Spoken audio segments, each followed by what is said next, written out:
Toyota has delayed production of its 7-seat electric SUV in the United States. It has cited production preparation issues, potential design changes, uneven market demands, not having the correct technology, and it's just said it's all too hard.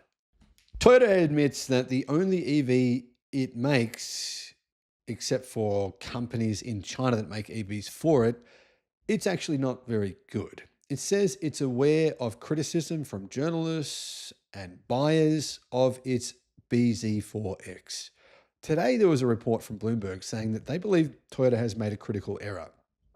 They believe that Toyota is essentially the next Stellantis. They're saying Stellantis were doing what Toyota are doing, crowing about how great their internal combustion sales were, all-time record profits, of course, all-time record inflation is happening at the same time, but all-time record profits, and they were selling all these petrol-powered cars, and all of a sudden, things came crashing down. Hello, my friends. Welcome to the channel. I'm Sam Evans. You're watching the Electric Viking. Great to have you with us. A Toyota executive has said, we are aware of negative BZ4X feedback. Now, at the same time that Toyota are aware of this, they are literally saying, we got it right, everyone else got it wrong. Proof is our sales last year. This is proof that we are the geniuses. We predicted EVs wouldn't be popular, and we were right. That's what Toyota are saying. In fact, their CEO and their president have both said that numerous times within the last few months. They are celebrating. They also have said that EVs will never hit more than 30% of the entire global car market, even though they're already at 25% today. Toyota has spent nearly 30 years positioning itself as a leader in what it calls green cars on the strength of its fuel-sipping hybrid technology, which is now spread across almost its entire family of vehicles. And Toyota says its hybrids are the best. But Toyota also says that next year, they're going to start using BYD's hybrid technology in their cars because actually that's better. Problem is, you can't say the same of its approach to fully electric cars. It hasn't taken them seriously. I mean, last year, about 1% of Toyota's sales worldwide were electric, and its small family of EV crossovers sold in America, the Toyota BZ4X, the Lexus RZ, and the Subaru Solterra, which it makes but obviously doesn't own. They're all being criticized for their average range, poor charging speed, and the fact that they're just not very good in comparison to their rivals. And they're not. It's simply a fact. When asked by a reporter at a CES media roundtable what lessons Toyota learned from the BZ4X for future EVs, Toyota Motor North America President and CEO Tetsuo Ted Ogawa, he said, yeah, we get it. For the comment regarding the BZ4X and Lexus RZ, yes, we have received criticism, and we are aware and we recognize the feedback, Ogawa said. But then he said this, for example, it's too expensive or the driving range is too short.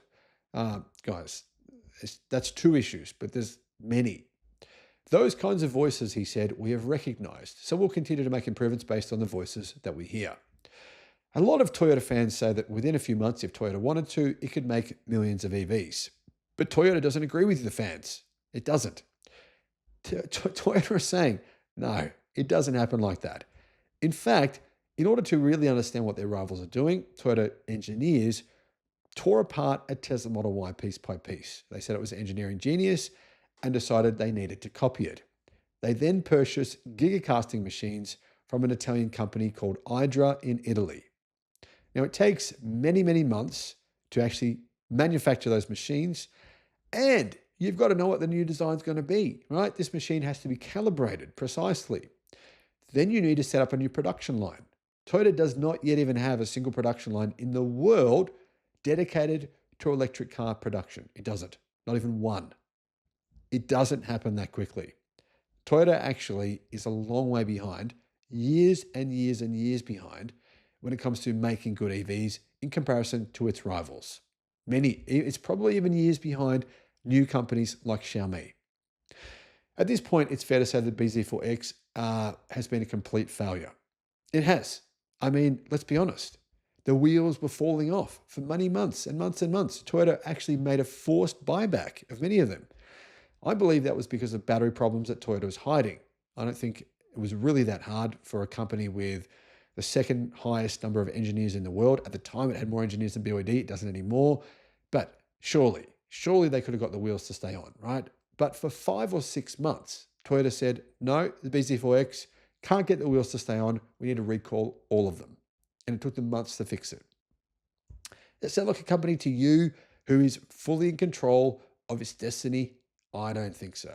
Now, as the EV market becomes increasingly competitive in the United States, in China, and all around the world, it is becoming more obvious that Toyota makes cars that are good, but they're just good.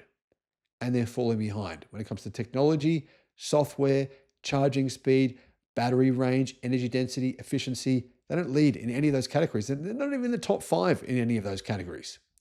The world's largest automaker has made some changes to the Toyota BZ4X since they first went on sale in 2022. That includes improving DC fast charging speeds, lowering prices, and adding some more features. But in my opinion, they still aren't very good. Anyway, here are the numbers.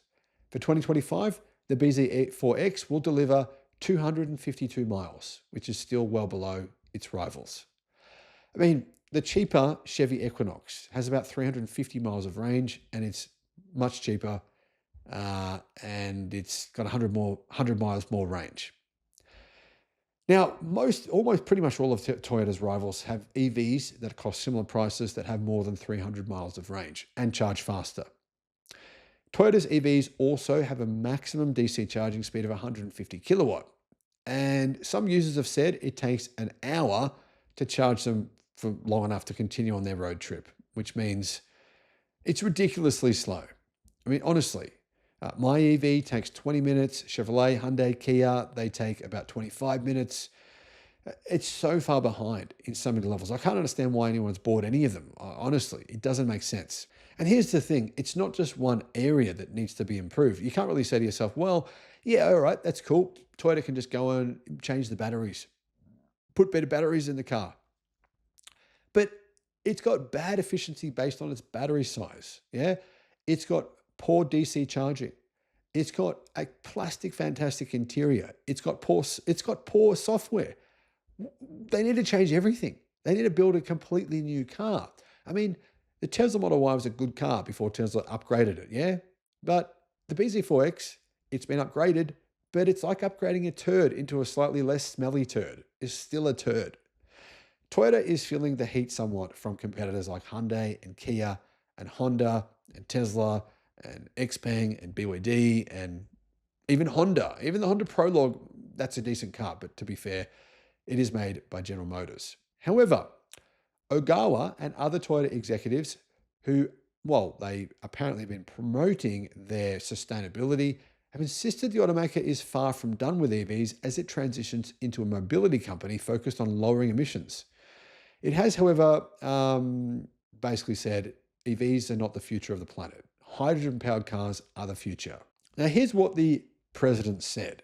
What Toyota has always been doing is not to society as a competition of hybrids versus battery EVs. What we've also been trying to do is to offer choices to our customers. Now, Toyota does offer one particular choice in California and around the world to its customers that its customers are demanding Toyota take back. There is a class action lawsuit against Toyota for its hydrogen-powered vehicles. Users of that car say it is utterly useless and they're desperate. It's the worst financial decision they've ever made in their lives, say many of them. Toyota for years now has been saying, customers, you know what? We're telling you now, hydrogen is the future. Buy our hydrogen-powered cars and it is going to be the best ownership experience you can imagine. People did. People paid double the price of a Tesla Model 3 for an equivalent hydrogen-powered Toyota Camry. Essentially, that's what it was, the Toyota Mirai. It's still on sale, technically, in the UK, in the United States, but basically none of them are selling. People have learned their lesson. Now, even though these cars are nearly free, they cost $15,000 US, but you get a free $15,000 fuel card, making the cost virtually nothing. On top of that, you also get 0% finance for 6 years. In spite of that, Toyota can't give them away. If the future is really hydrogen, then surely by now, Toyota could give away a hydrogen-powered car. But, well, it's not playing out the way they thought it would. Maybe it's time for Toyota to just accept that they made a mistake. That's what I think. But you know what? I could be wrong, guys. What are your thoughts? Let me know what you think in the comments.